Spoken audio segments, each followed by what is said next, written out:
Hello, I'm Don Cooley, and this is episode 4 of the Crusader Kings 3 versus Crusader Kings 2 comparison Let's Play. This will probably be the last one that I do, simply because the stream will end, or has ended this week. There will be another launch stream on Tuesday, but after that, everyone will be playing Crusader Kings 3, including me, and I'll hopefully be uploading some videos of that after the release, so there won't really be any need to continue this playthrough, unless there's some great demand for it.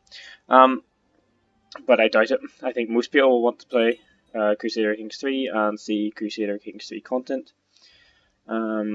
So as you can probably infer from that, there will be no Crusader Kings 3 content in this video. This is just a comparison Let's Play of what's going on in the Paradox stream. If you're looking for Crusader Kings 3 content, I know One Proud Bavarian and Many a True Nerd and Quill18 all have videos out about showcasing mechanics within Crusader Kings 3. They don't have actual Let's Plays out yet, but there is other content out there sponsored by Paradox that you can see Crusader Kings 3 footage in. So if that's what you're looking for, go check out those guys. There's more than just those three. There's some other guys as well that I just can't remember off the top of my head. But yeah, if you're looking for specifically Crusader Kings 3 footage, yeah, just go look at what those guys have put out. I'm just going to be talking about what has been talked about in the streams and how it compares to what's going on in Crusader Kings 2, what's going to change between what you've been used to playing and what is coming. There wasn't a great lot of new mechanics showcased in Crusader Kings stream this week. Not to say that any of it was boring, it's just smaller sort of details. About like the character finder and aesthetic changes, like the grant land button. If you see it, I do actually have some Barneys to give, but I'm not going to give them away because they're in my home county, which means when I have my steward here, let's see, where is he? My steward, when he's collecting taxes, this is a county modifier.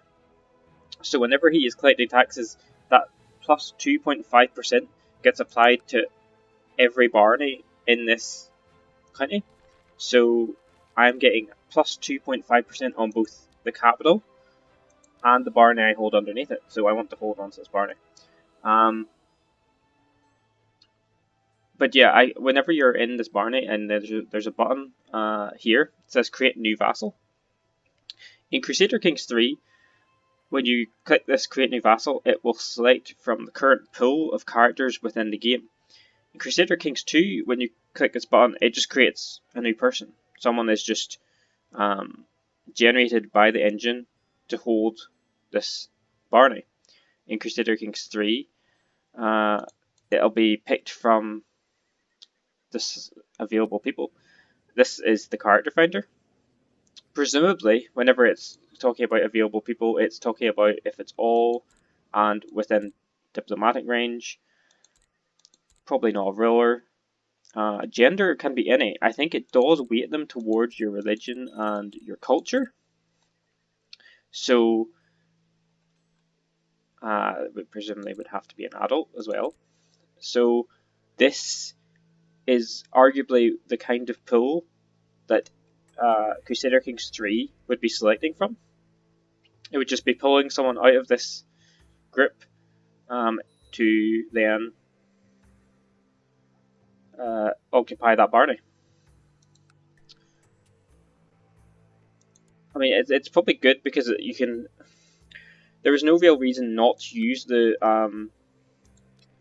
create new vassal button in CK2 because you're almost guaranteed that it would always be of the culture and religion of that county. So you're almost always getting someone kind of good. Whereas if it's selecting from the pool, I mean, you're probably maybe going to get some people that are more difficult to work with, which should make vassal management more complicated and interesting in the long run.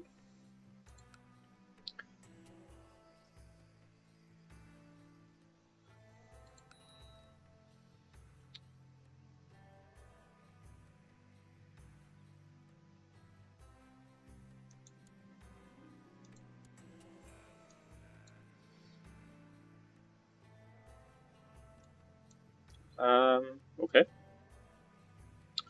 Who are you waging war with? Narvi's claiming Argon.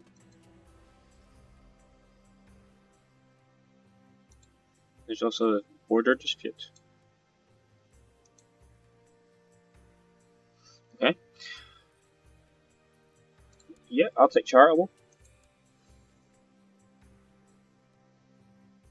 Well, I have paranoid.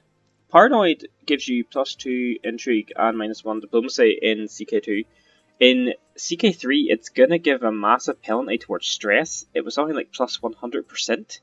So I assume that whenever you get events that increase your stress, it's actually going to jump up by double. So I mean, if you get one that's like 20 stress, if you're getting +100, it's going to be +40% or +40 stress because it's adding 100%.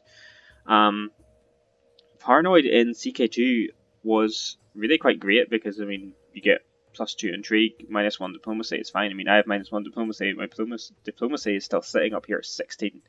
Although that is boosted by charitable, which I just got. But yeah, there was really no reason not to take paranoid in CK2. In CK3, I think it's probably not going to be a trait that I seek out as much. What, you're really bad steward.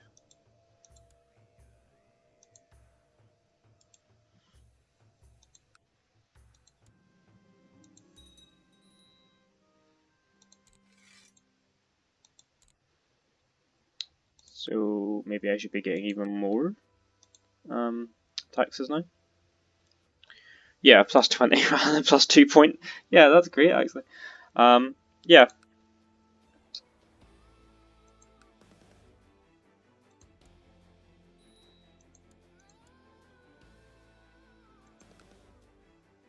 Looking for opportunities to war.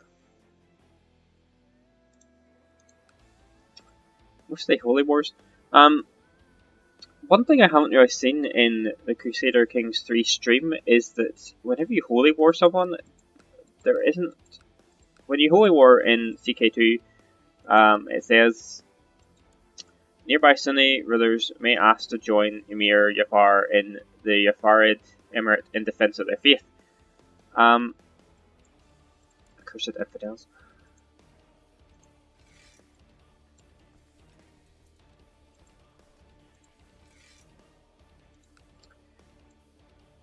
In CK2 or in CK3, it doesn't seem like your religious allies come to your defense as much. It's hard to tell on the stream. They never really got into a holy war, but they did holy war France, and there wasn't really any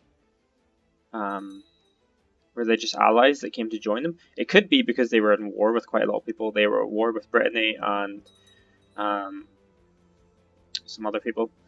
But it was only really their allies. So they were allied with Croatia, and Croatia came in to help. But it was only really those allies that actually joined.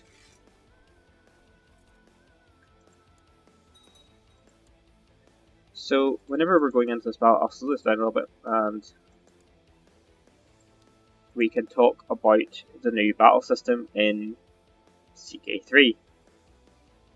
once this guy manages to join up. When you join up, 17, 16. Okay, let's go up above it.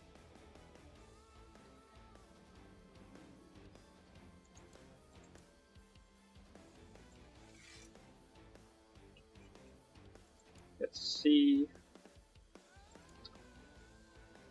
Just trying to make sure the center stack has a little bit more troops, which is really the main thing in CK2, is that you want to make sure you have a strong center flank. So before you even go into war, I mean, they're standing in plains, so we don't really have to worry that much about that. You've got terrain. Crossing from Merida into Cordoba will not give us a river penalty, so we're great to go that way. Now in CK2, what you really need to focus on is the center flank.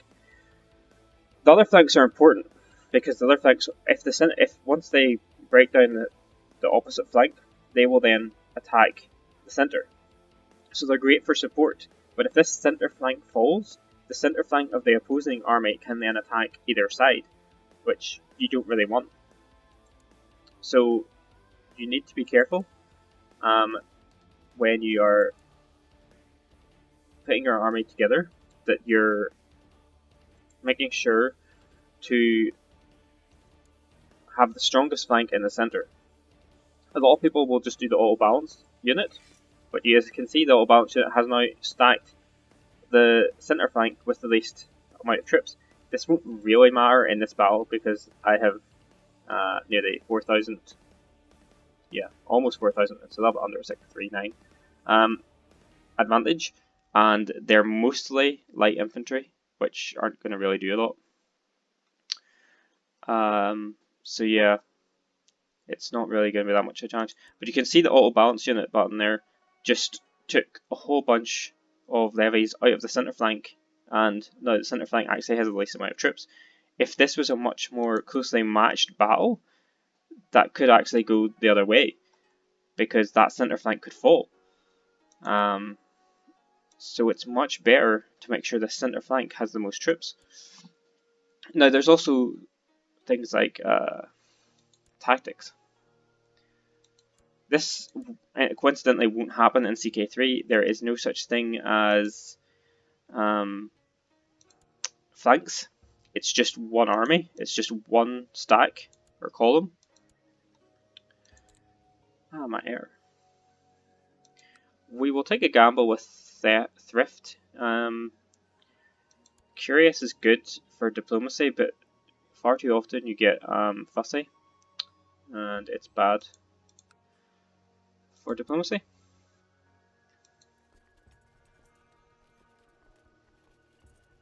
So we'll wait for this army to engage, and then we'll pause and we'll look at the battle. Please don't kill my son.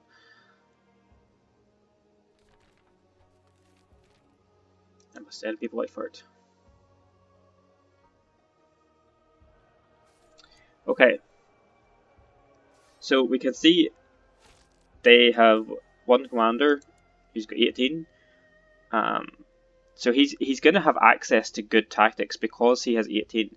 Usually I think it's if you have above 16 martial, you have access to better tactics. But it's also dependent on your tactics. So this guy has Desert Expert, not really going to make much difference here. The terrain in Cordoba is plains. Yeah, so it's not going to, and you don't really get desert outside of maybe down here in Africa or over in the Middle East. So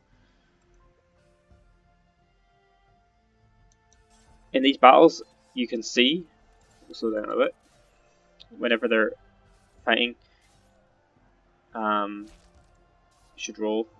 I'll tell you when they come up to tactics.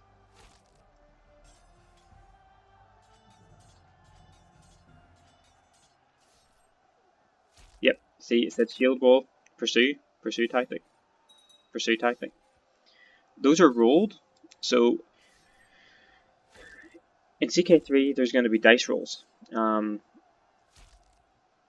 which I'm not sure what they're exactly supposed to represent. They're supposed to represent the randomness of battle, so I don't know. Battles aren't necessarily wholly controlled. You can't control every single factor. The difference between the randomness in CK2 and the randomness in CK3 is that the randomness in CK2 was represented by these tactics. So what you could affect by tactics was your marshal and the commander traits, and also your other traits. So Wrath will give you access to certain tactics as well. Not necessarily good tactics. Sometimes the tactics will be unfavorable, especially if you have things like lisps and stutters, or yeah, I can't remember all of them. This was the problem with CK2, or that a lot of people had a problem with CK2, was that it was very, very difficult to know unless you look it up on like the CK2 wiki, or unless you look into it deeper in some other way, either by asking someone, or I mean, a lot of stuff was figured out by the communities, but it was kind of, it's not told in game how this is affected. There's no real way of saying. See, Desert Expert just tells me, oh, it gives me plus 20% combat in Desert, but it doesn't tell me what tactics I'm now eligible for. Zealous and other such traits will also give you make you eligible to certain tactics. This is the problem. Like, the game in as we're currently playing it, there's no real way of checking that. I could go check the wiki and I could tell you, but there's no way of knowing inside this game. So I mean, CK2 did have randomness, but it was largely contained to these tactics. And I think the problem with the tactics was that no one really knew how to affect them. And because no one really knew how to affect them, whenever it came to using retinues, people just kind of went with the same ones all the time. So this Calabero, or I mean, to be honest, I had a preference generally for the pikemen, because pikemen were really good against light infantry. So you would get armies that had larger number than yours throwing light infantry at you, but as soon as you hit the melee phase, they would crumble. So that was great. But in CK3, instead of these tactics, there's going to be represented by dice rolls. Dice rolls, the roll of the dice will determine a certain percentage added on to your damage output, which I think is largely determined by advantage. And there's other things like combat width and your army quality. A lot of things are going to factor into how the army actually fights. But personally, I'm not a fan of dice rolls. I think it takes a lot out of the game. I would prefer if it was represented by something else. The randomness in the sense of tactics, I mean, I kind of like the tactics because although they were kind of obtuse, they rewarded players who wanted to put in the work, who wanted to find out about the strategy of the game. But they didn't outright punish anyone who didn't. I mean, you could play the game without ever figuring this stuff out and still play it quite competently, and never really have to worry about it. Conversely, with dice rolls and the way that the new mechanic looks, it feels like it's not punishing players, but it's not really rewarding for players either. I mean, I think it'll be something we'll have to wait and see a little bit about, because we don't know exactly fully how much we are going to be able to affect dice rolls. I know that Marshall affects it, and some traits and commander traits. I think I read somewhere that Cautious would reduce the range, so it would be from 3 to 8 instead of 1 to 10. Again, I mean, if that's all that it is just okay, you need a good commander and you're going to reduce your dice rolls, I don't really feel like there's a lot of strategy to that. I don't really feel like it's that meaty. And, you know, some players might prefer that. Some players might think, you know, that's better than the obtuse way that CK2 did it. And I did actually ask the Reddit.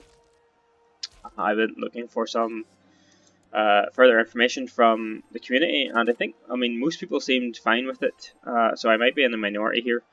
But yeah, I think that it doesn't really do anything for the game if it's just a matter of, okay, make sure you have a good martial skill and dice rolls will be reduced. That's kind of, I don't know, dull, to me at least. But again, until the game comes out, we won't know exactly the full range of how this is affected and how we can affect.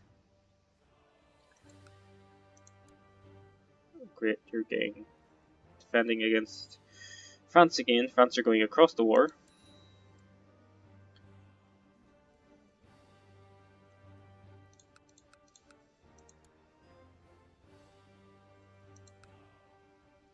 Well, if you're currently in a war, I think I might be able to holy war this guy quickly. What's your war score at? 27. Might be a bit of a risk, but let's see. Yeah, Belgium. Okay.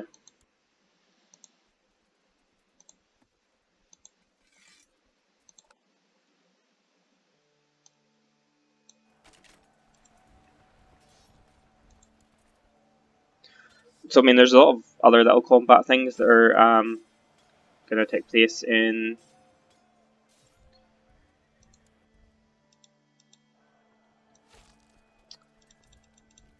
CK3, such as your commanders will increase your speed.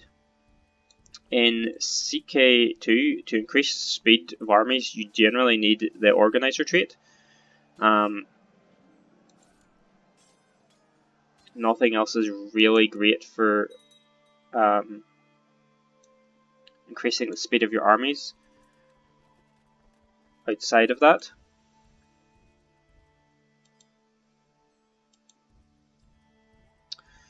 We're going to take a river penalty. River penalties seem pretty bad in CK3. From what I've seen from the streams, I think taking a river penalty will be a lot more damaging in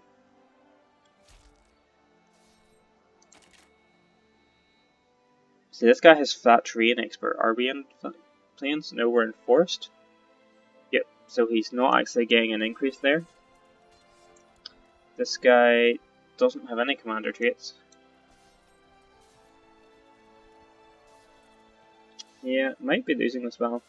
No, I think might just take it. It's a bit of a no, maybe not.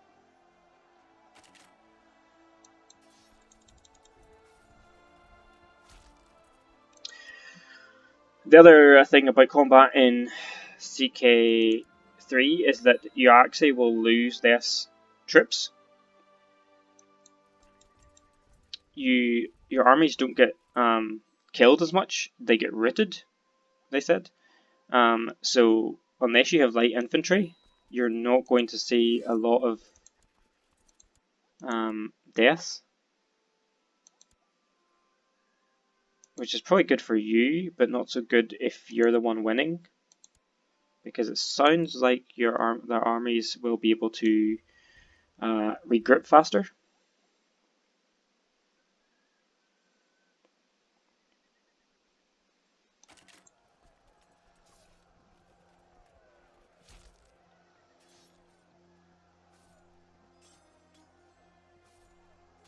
So you can see pursue tactic coming up. Pursue tactic. Change tactic in 14 days. Harass volley. And those tactics are determined by your troop composition. So having more horses or cavalry or heavy infantry or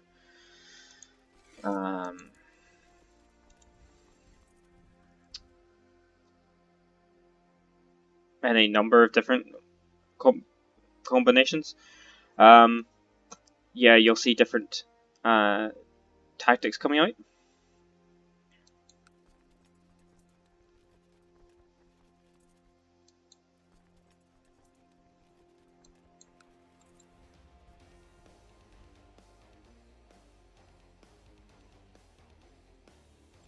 Just stay on these guys.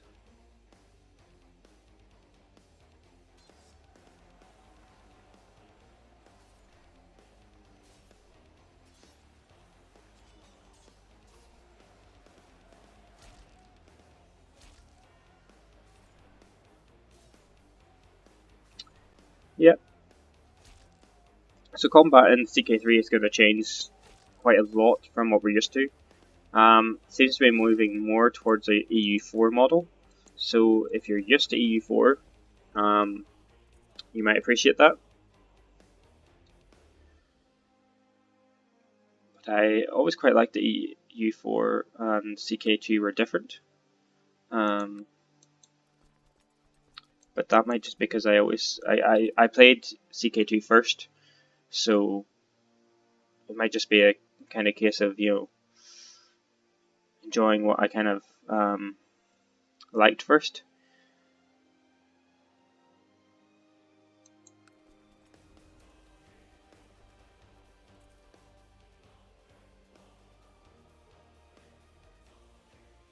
Yep.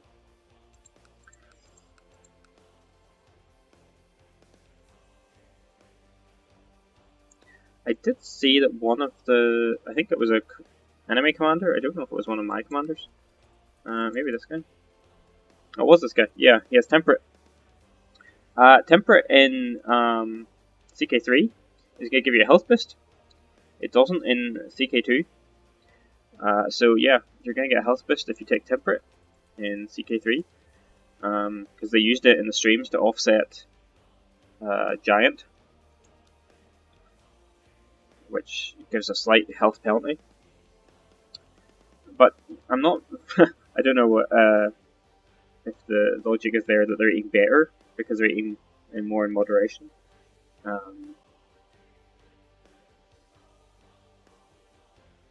Rather than necessarily if they're eating moderation but eating better food. But yeah, I don't know if there's much distinction there, or if there needs to be.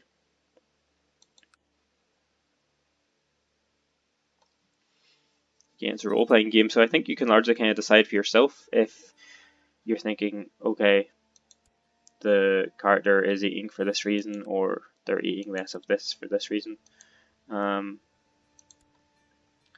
It's just say it just says they eat in moderation. It doesn't really specify what they're eating in moderation.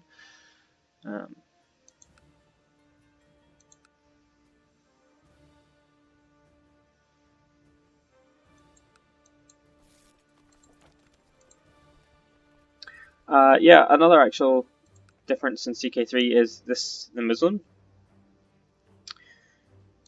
In Iberia, we'll have clan government type. In CK2, you can see they have ICTA. Now, the difference in CK3 is that they won't be tied to any government. So, a Muslim who, or a feudal lord who converts to Muslim, as they did in the stream, will stay feudal. In CK2, if you had been feudal Christian and converted to Muslim, your government would have flipped automatically to ICTA, because Muslims are always ICTA, except I think nomads or tribal. But once they become feudal, they become ICTA. There's no real difference between feudal and ICTA. Feudal and ICTA are divided by Christian and Muslim, but that's not a distinction that's in CK3. CK3 religion isn't tied to government at all. We've seen this in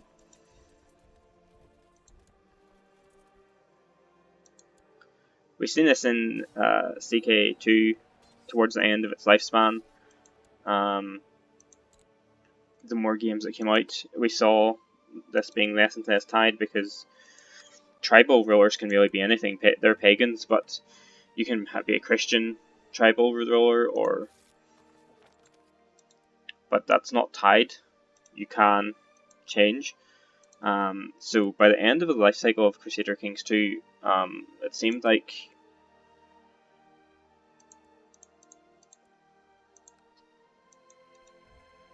religion and government were being less and less tied together anyway.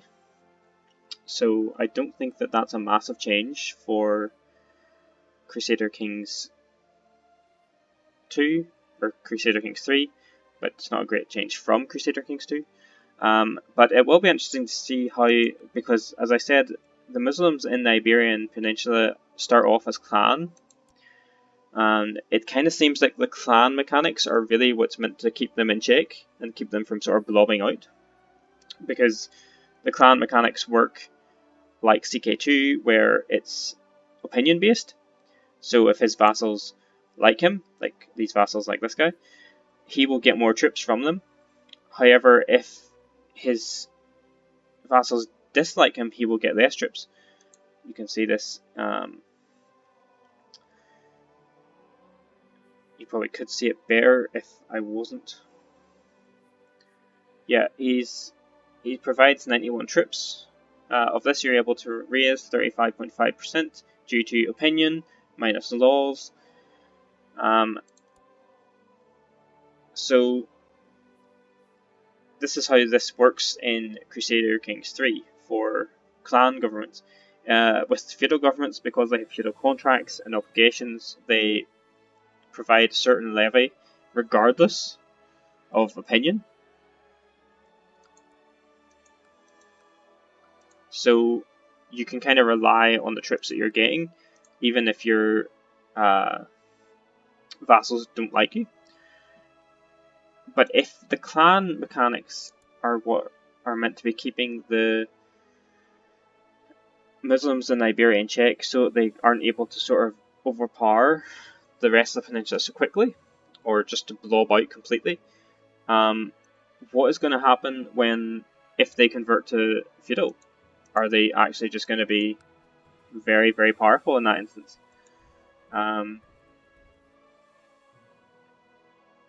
But again, the Muslim religion isn't quite so unified in CK3 either. It has different variants. There's a lot of different. It's separated by the schools of teaching and thought rather than necessarily being traits now, as they were in CK2.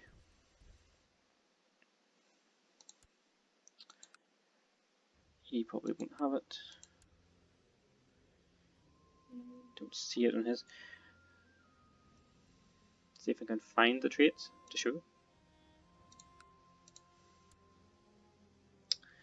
Yeah, the Muhajirid, a veteran of the Jihad. Yeah, maybe that's not a skill of teaching though. This guy's sympathy for Christians. Yeah.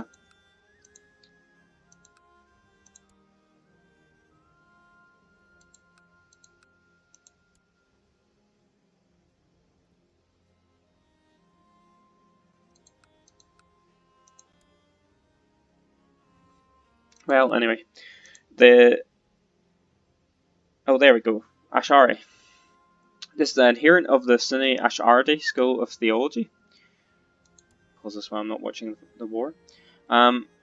Placing emphasis on tradition, revelation, and occasionalism. That in CK3, rather than being a trait, is now a full religion under an umbrella of Muslim, but it's a distinct religion from the other teachings, which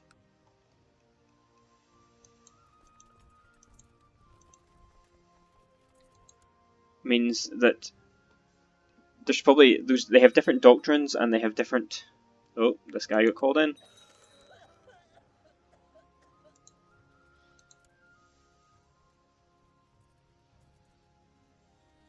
Let's see, mercenaries.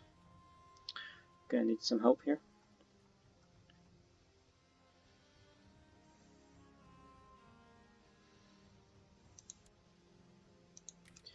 Nope, he's no good.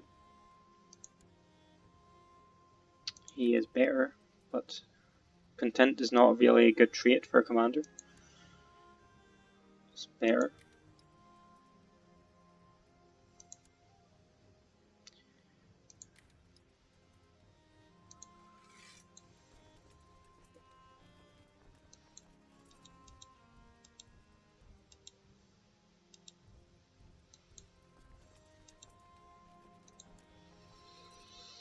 Yeah, so the Muslim religion isn't quite as unified in CK3 either, so maybe that will help with sort of keeping them from blobbing out too much as well.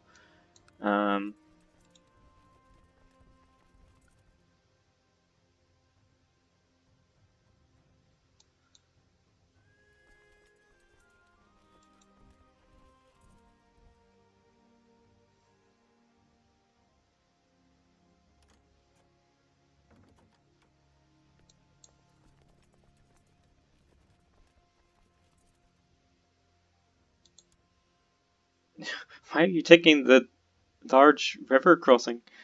Okay, that seems risky and ambitious, but I will not try to stop you.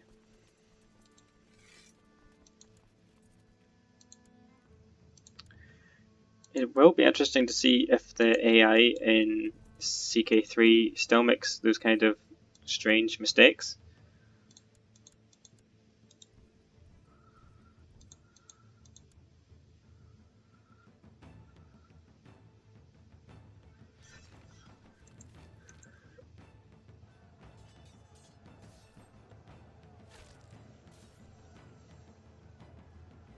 Oh, I've already got 100%. Sweet. Well,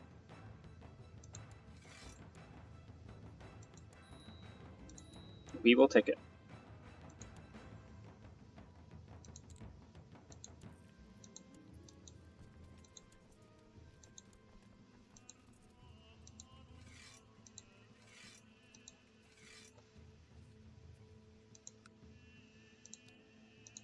So yeah, you can see with this, when I'm clicking this create new vassal button, it's immediately just setting someone to be in control, and this person is Christian and Castilian, because that's what I am, and that's what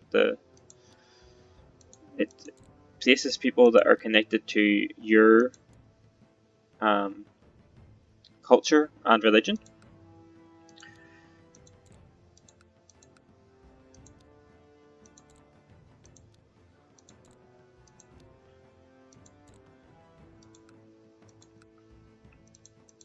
Whereas I think in CK3, I think it'll search for people of your culture and your religion, but I guess I'm not sure if it creates one if it can't find, or if it will then default to the culture and religion of the province.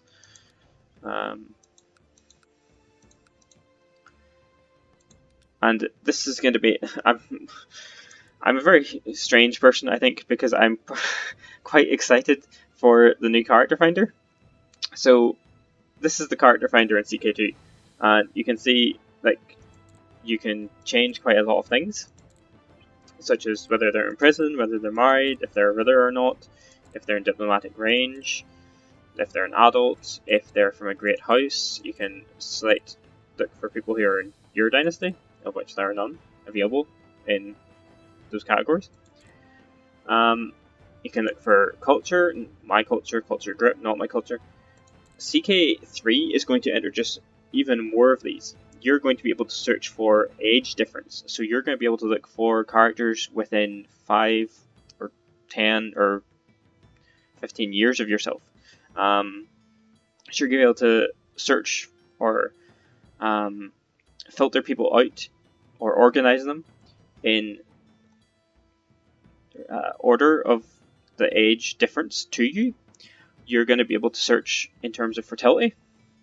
So you can search for traits. So if I search for lustful, it's now searching for characters who are lustful, and that grants fertility boost. But in CK3, you're going to be able to search for fertility just as a base. Well, base plus their traits, but their fertility as a whole. You're going to be able to search for high fertility, low fertility. You're going to be able to search for or organize it based on alliances. So you can be able to say, okay, I don't want someone who's going to give me an alliance, or I want someone who's only going to give me good alliances. Or you're even going to be able to search for prestige. I think prestige is going to be a good one because a lot of time when you're trying to get married, you were, and I can show you in a second because my ruler is all married, so I can get married. When you're giving out provinces, you usually want to go for the content people, since they will be the happiest with you. And give me that.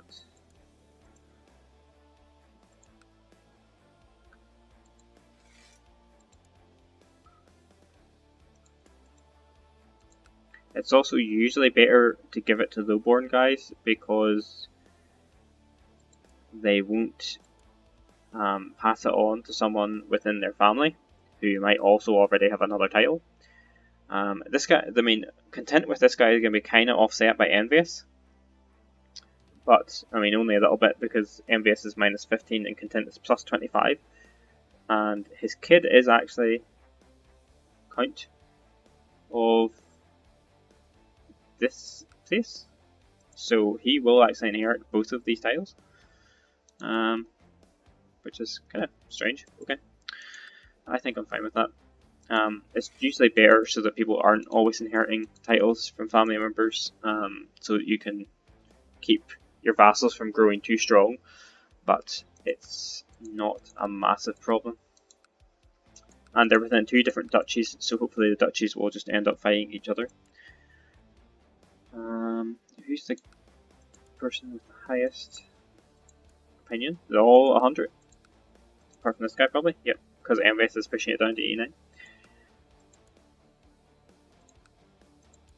Well, I might be able to get a good steward out of this, so...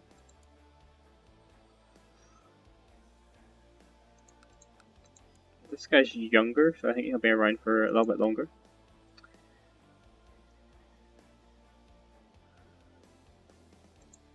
He also has a claim on Valoid.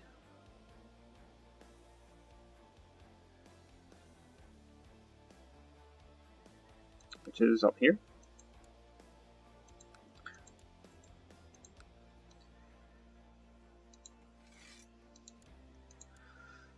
Yep, and he's now a powerful vassal, so he wants to place in the council. Yeah, I'll make you my spy master. And I will appoint you to marry my steward.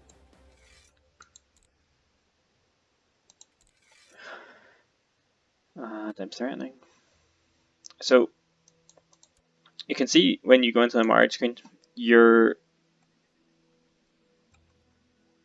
sometimes going to end up with, maybe not so much here because I'm a Christian, to be honest, but you will see a lot of clans. Yeah, see, this person is the daughter of a clan, which are really not great marriages, but it thinks that they're good marriages because clan are stacked as emperor. I don't know why the title is that high. I think it's something to do with the subjugation, and so they can't be easily overtaken because they can take over kingdoms and such. So it's branded as an empire, even though, I mean, they can have one county empires because they're clans,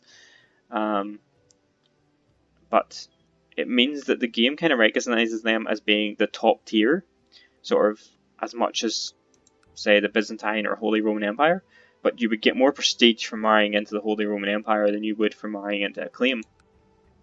So being able to search or filter characters in the character finder by prestige is going to be great, because you're definitely just going to be able to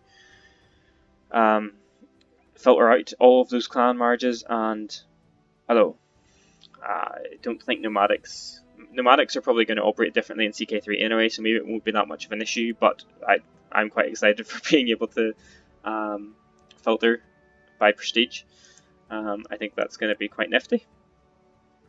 Yeah, I think it's going to change a little bit of how we play the game. So there is a Princess of Bohemia, who's 21 with a lisp. I did see some princesses of Kevin Russ. Ronnie. In fact, I don't need more children. And it seems like my wife didn't really contribute to my domain limit much. With her 7 stewardship. So I might be able to wait this out a little bit actually. Because if I get more children, it's going to divide up these kingdoms.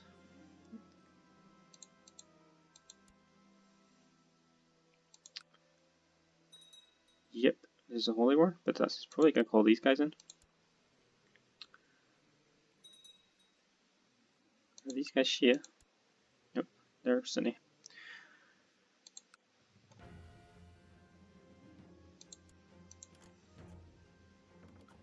Do I still have these claims in Castile?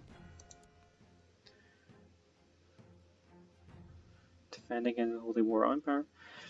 Yeah, and then I wasn't sure if it was specifically just for the Iberian kingdoms, but it seems like from some of the spotlight videos that have come out, it's not this unified kingdoms decision in CK3.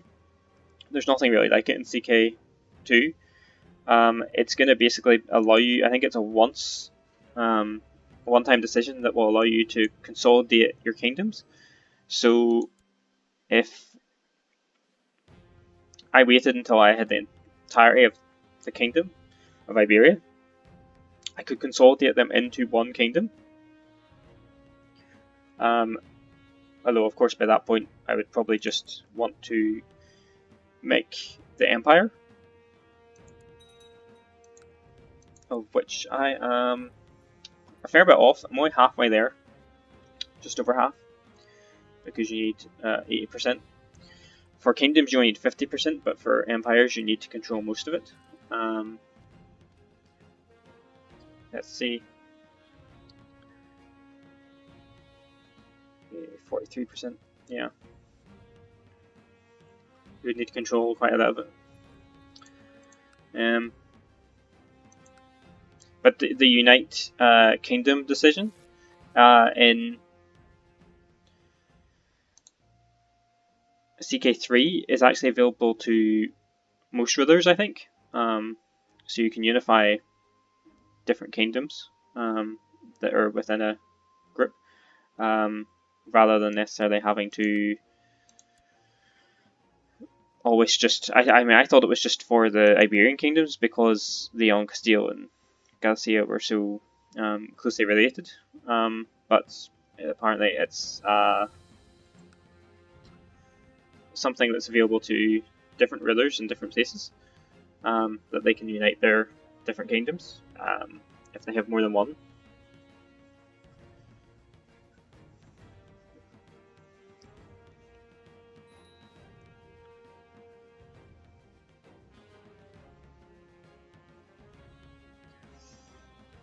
Oh. Yeah. So Curious is good for diplomacy, but if he had had Fussy, that would have reduced the chance of getting a good outcome with diplomacy. Cursed heathens. Yeah, my court chaplain is proselytizing, but I guess it's just difficult because that probably means that the Sunni faith is weak. Yeah, moral authority of the Sunni faith is at 11.5. In CK3, losing Holy Wars will actually increase your fervor, which means you're more resilient to further Holy Wars. So it means, I guess it means that once you get hit, you're not going to keep getting hit. So it should allow you to regrip a little bit. So maybe that is one way that the Mawadi faiths of the Muslim in Iberia won't just be able to sort of steamroll over the Christians in the early game, especially in a 8-6-7 start.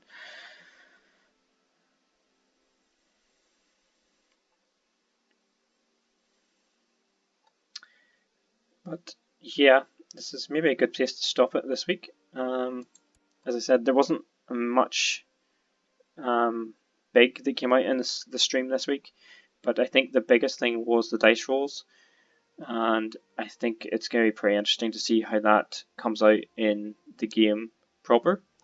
But I personally am excited for expanded character finder and different ways that the characters interact and how the game will draw from a current pool of characters rather than creating characters out of the ether. So yeah, I'm excited for the little things. A little bit nervous for some of the bigger changes, but I'm looking forward to playing CK3. I know a lot of people are in the community too. So yeah, next game, the video that comes out on this YouTube channel will probably be Crusader Kings 3. I may continue this run with the Kingdom of Neon on Twitch. I'll see about that if I have time later in the week. I may play a little bit more of it, just to tide me over until Crusader Kings 3 comes out. But yep, thanks for listening. Thanks for taking your time out of your day to watch this video. Thanks. Bye.